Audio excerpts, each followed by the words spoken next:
Good morning. कैसे हैं आप सब? आप सब जानते हैं कि आए दिन दहेज के मामले बढ़ते जा रहे हैं। कभी दहेज के लिए किसी महिला को मार दिया जाता है या फिर उसके साथ दहेज के नाम पे क्रूरल्टी की जाती है, मतलब क्रूरता की जाती है। और ऐसे मामले आए दिन बढ़ते जा रहे हैं। हमारी भारतीय दंड संहिता यानी कि आईपीसी में की धारा 304 बी, जहां दहेज हत्या के संबंध में प्रावधान करती है।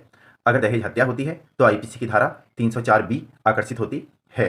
अगर दहेज के संबंध में केवल क्रूएल्टी की जाती है, मतलब क्रूरता की जाती है, तो कौन सी धारा यहाँ पर लगती है? जब आपसे दहेज के संबंध में क्रूरता की जाती है तो यहाँ पर धारा 498 ए आईपीसी लगती है। दहेज के संबंध में क्रूरता या कोई मानसिक क्रूरता, धारा 498 ए आईपीसी यहाँ पर प्रावधान करता है कि दहेज के संबंध में अगर क्रूरता होगी तो आईपीसी की धारा 498 ए आकर्षित होगी।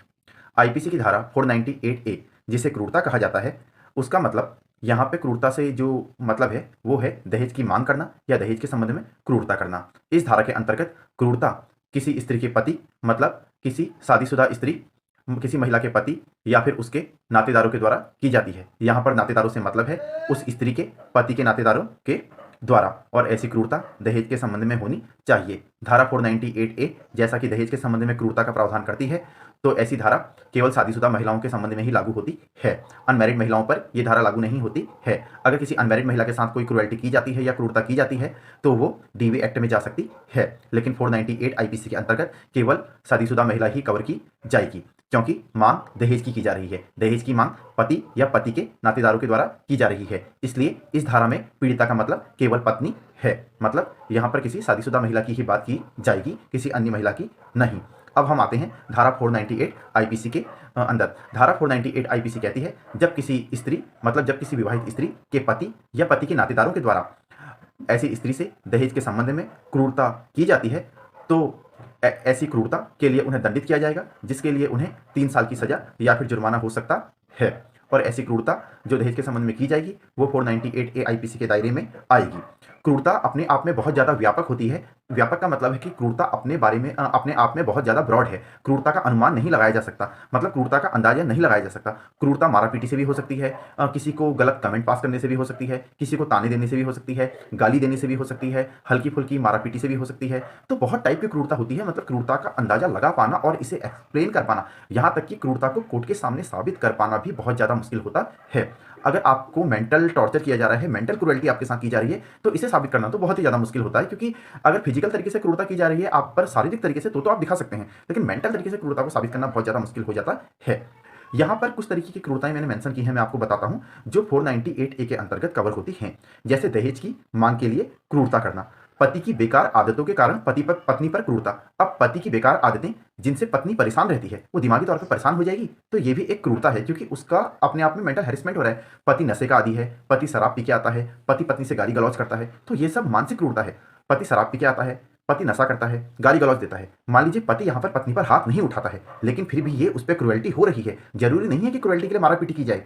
नशे में रहना, शराब पी के आना, पत्नी से कोई बातचीत ना करना, ये भी क्रूएल्टी में ही आता है। ये एक मेंटल क्रूएल्टी है। पति जब किसी दूसरी स्त्री के संग संबंध बनाता है या दूसरी स्त्री को अपने घर में रखता है, ये भी क्रूएल्टी के अंतर्गत आता है। पत्नी को बाँच कहना, यदि पत्नी के बच्चे नहीं हो रहे हैं तो इस बात के लिए पत्नी को परेशान करना। पत्नी जिस टाइम पे प्रेग्नेंट है, मतलब पत्नी की प्रेगनेंसी के दौरान पत्नी को लिंग परीक्षण के लिए, जांच के लिए जबरदस्ती अस्पताल का ले जाना, मतलब उस पर इस बात के लिए दबाव बनाना कि जिस टाइम पे पत्नी प्रेग्नेंट है कि ऐसी प्रेगनेंसी में लड़का है या लड़की, इस जांच के लिए उस पर दबाव डालना, हालांकि ये इलीगल है, ठीक है, लेकिन ये भी क्रूरता के अंतर्गत आता है। और भी ऐसी बहुत सारी क्रूरताएं होती हैं जो 498 ए के अंतर्गत कवर हो सकती हैं, क्योंकि मैंने आपको बताया कि क्रूरता का एक सीमित दायरा नहीं है, क्रूरता किसी भी प्रकार की हो सकती है। इस धारा के अंतर्गत, मतलब धारा आईपीसी 498 ए के अंतर्गत जो अपराधी होंगे वो एक तो पति को माना जाएगा और पति के नातेदारों, उसके रिश्तेदारों को माना जाएगा। पति के नातेदारों के अंतर्गत कौन आएगा? पति के नातेदारों के अंतर्गत पति के माता पिता, भाई बहन और उसके मतलब कोई भी करीबी रिश्तेदार आ सकते हैं। लेकिन सुप्रीम कोर्ट ने इसमें एक बात कही है, जहां पर धारा 498 ए ये बात कहती है कि ऐसी धारा के अंतर्गत पति के रिश्तेदार भी आएंगे, तो इसका मतलब ये नहीं है कि किसी भी व्यक्ति को गलत तरीके से अपराध में फंसा दिया जाएगा। मान लीजिए पति के कोई ऐसे रिश्तेदार हैं जिनका पति से बॉन्ड कांटेक्ट बहुत ही ज़्यादा कम है, उनकी कभी कभी फोन पे बात होती है बहुत ज़्यादा मुश्किल से, क्योंकि आप सभी जानते हैं हमारे कुछ रिश्तेदार ऐसे होते हैं जो बहुत दूर के होते हैं। तो किसी ऐसे रिश्तेदार को जिनका कोई नज़दीकी संबंध नहीं है या जो बिल्कुल टच में ही नहीं है, क्रूरता कहीं से कहीं तक हो ही नहीं सकती, तो इनको केवल वर्बली आधार पर नहीं फंसा दिया जाएगा कि आप एफआईआर पर उनका नाम दे दे रहे हैं उनको फंसाने के लिए। इस बात की पूरी जांच की जाएगी।